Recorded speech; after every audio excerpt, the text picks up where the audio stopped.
Yo mga idol, kumusta? Manrigma Sports TV nga pala. Ating pag-usapan, Barangay Ginebra, Jimmy Malonzo. Bibitawan na nga ba ng Barangay Ginebra at coach team? May inamin kay David Morel, pero bago na nga yan. Kung bago ka lang sa aking channel, huwag mong kalimutan mag-subscribe at i-click ang notification bell para lagi kang updated sa ating latest upload pa natin. Pero ating talakayin, una natin pag-usapan. So nasa number 2 spot na nga ang kupunan ng Barangay Ginebra matapos tinalo nga ang kupunan ng Converge mga idol. Tagumpay nga ang ipinaplano ng Barangay Ginebra at nagwawagi nga sa bawat laban, at gaya na nga sa Converge mga idol, mas advantage na rin ang kupunan ng Barangay Ginebra at pasok na sa playoffs. May 7 win at 3 losses sa kupunan ng Barangay Ginebra. Masasabing pina-improve pa rin ni coach team ang kupunan kahit walang high flying forward na si Jimmy Malonzo mga idol na may go-to injury. Kung bakit hindi na nga ito nakapaglaro sa bawat laban. Ito na nga ba ang sinyalis na baka balak pa rin ang kupunan ng Barangay Ginebra na bibitawan na ang nasabing high flying forward na si Jimmy Malonzo mga idol?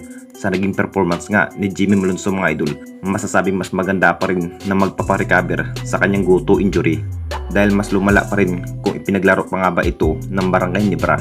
Marami pa rin ang nagsasabi mga idol na bibitawan na nga ba si Jimmy Malonzo dahil sa may go-to injury. Kung sakaling bumalik pa nga daw ito, baka maiiba na nga ang kanyang ipinakitang laro.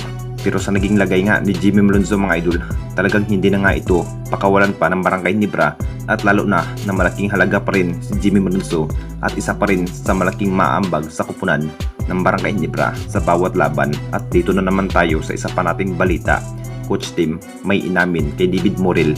Alam naman nating lahat mga idol sa debigum nga ng Barangay Ginebra at Converge mga idol kung bakit marami pa rin ang nakapagtataka kung bakit sa 4th quarter na nga ay pinapasok ang bagong player na si David Morel mga idol sa laban nga sa kupunan ng Converge.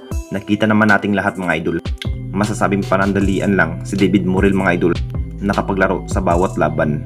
Sa unang laro nga ni David Morel mga idol sa kupunan ng Barangay Ginebra kontra nga sa Converge, expected pa rin ang lahat mga idol kung gaano na nga ba kasabik na makapaglaro nga ang bagong player.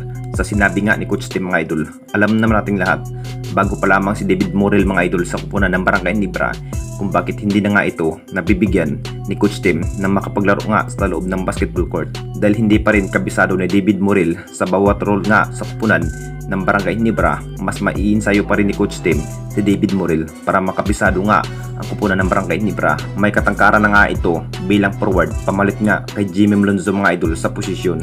Ito na nga ba ang pag-asa ng Barangay Ginebra na magkakampiyon nga kung tuloy-tuloy ang winning streak ng ating liga, dahil isimbi pa rin ang bilang undefeated dito sa ating liga na walang talo sa buong laban.